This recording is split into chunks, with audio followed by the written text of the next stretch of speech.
Hey, this is Stress here at day 3 of i46. I'm here with BlinG, who's showing us why he's called BlinG. What's with the get-up this morning? Well, IPL, like a while ago in Vegas, I think it was IPL 4, Total Biscuit's wife got me this, my BlinG, and I couldn't wear it since, and I said I'd wear it at the next event I could, like when I was in the finals or on stage or something, so I'm in the finals, so I'll wear it for her, to, yeah, have a bit of a laugh. So, as you said, you're in the finals today.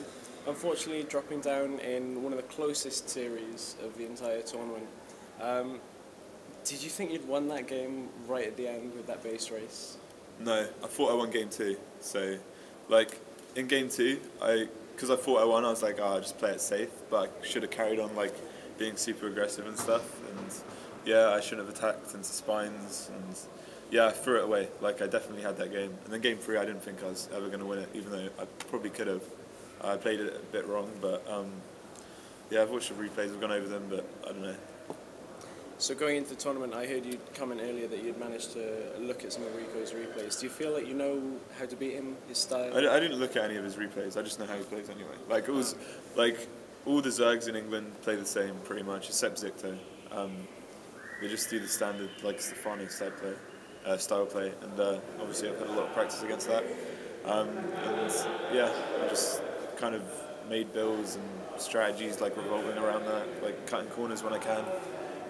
Stuff like that, but it doesn't really seem to matter anymore. It's like pretty strong.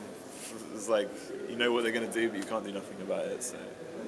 Is that something that you have a problem with against all players? It's a race problem, is that what you're saying? Yeah, it's definitely a race problem. Like late game, when they've got infestants and spines and stuff, it's just like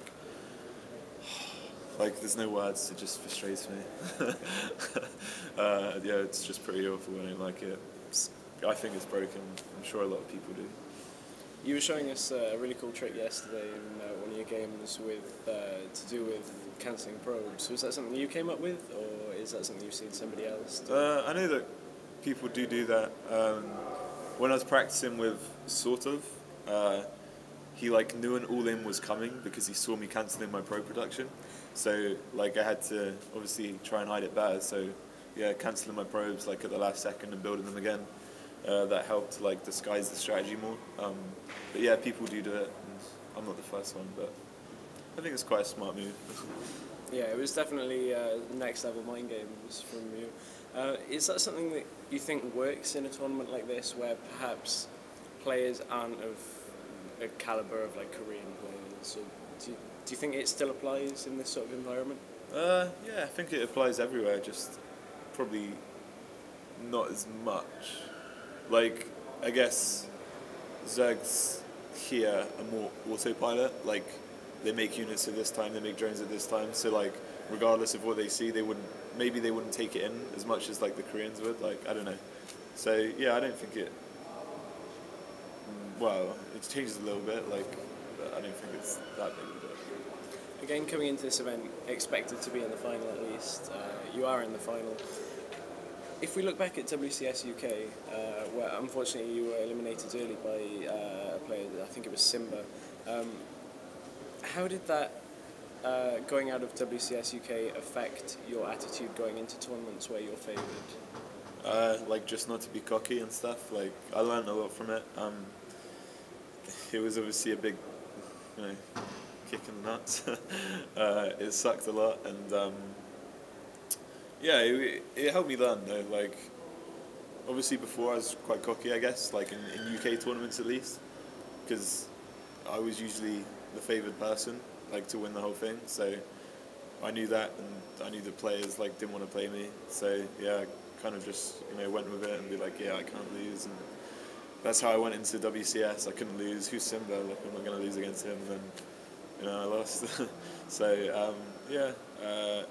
It helped me a lot. It sucked at the time, but I'm glad it happened because it had to happen eventually. So yeah, I took that on board for this event, and yeah, I guess it showed. I mean, I'm in the final. I lost to Johnny, but I still kept going and made it back to the final, the grand final. So I'm happy with that, and there's only so much I can do now against this silly race, but yeah, we'll see. So, you're saying that you think Zerg are the problem. Do you think you can beat Rico convincingly today? Well, I should have beat him yesterday, but like they were my strategies that I was hiding like the whole tournament. So he knows them now, and he kind of knows how to deal with them. So I don't know. Like for me, I think like there's no hope. But like I don't know. I know that I could have done a few things better yesterday. Well, a lot of things better, but we'll just see how it goes. I'll try to play my best, but I don't know. I don't think that's going to be good enough, but we'll see. Like I want to win, of course, but I feel a little bit defeated already. And does stage experience come into this at any point? The fact that you were here last time, you won last time on stage, whereas Rico hasn't had that. He's got very little LAN experience. No, I don't think that will come into a factor. Like he seems to be like okay with it, and the fact that he knows it's just me, and that he knows Zerg are better than Protoss, so he's pretty chilled out as it is.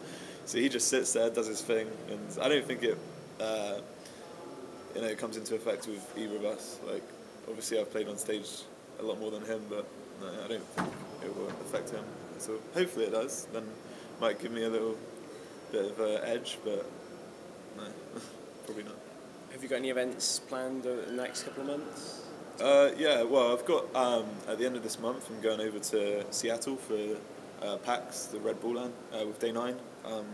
That should be a lot of fun. It's just I don't know. They've made like these maps. Day 9 and stuff have worked with Blizzard to design these maps where you can interact, like the public can interact, or the fans or whatever, the people in the audience can interact with it. Like they can spawn heroes, they can move minerals, and I know they can give units like powers and stuff. I don't know. I haven't really looked into it that much, but that's just what got explained to me. So yeah, I'm going to there at the end of this month. That should be a lot of fun. It's not like a proper tournament. It's just a fun event, I guess.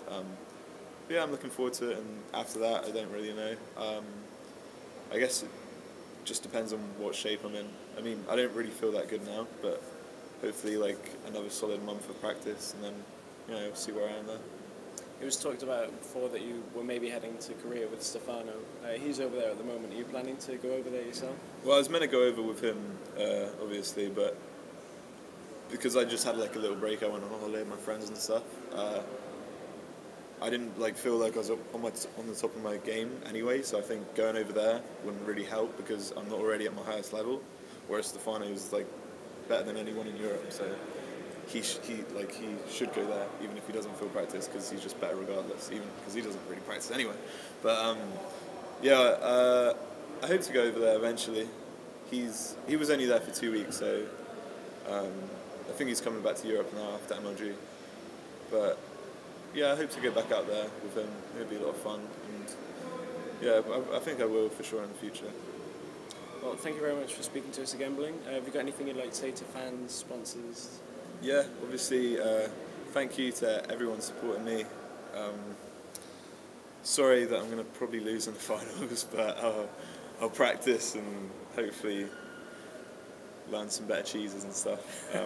Shout out to my mum, and then shout out to all of Team Dignitas' sponsors: Intel, Yama, Alienware, Antec, Scan, QPad, Creative, Killer, Western Digital, Twitch, Initial Games, and my personal sponsor, Cynical Brit, aka Total Biscuit.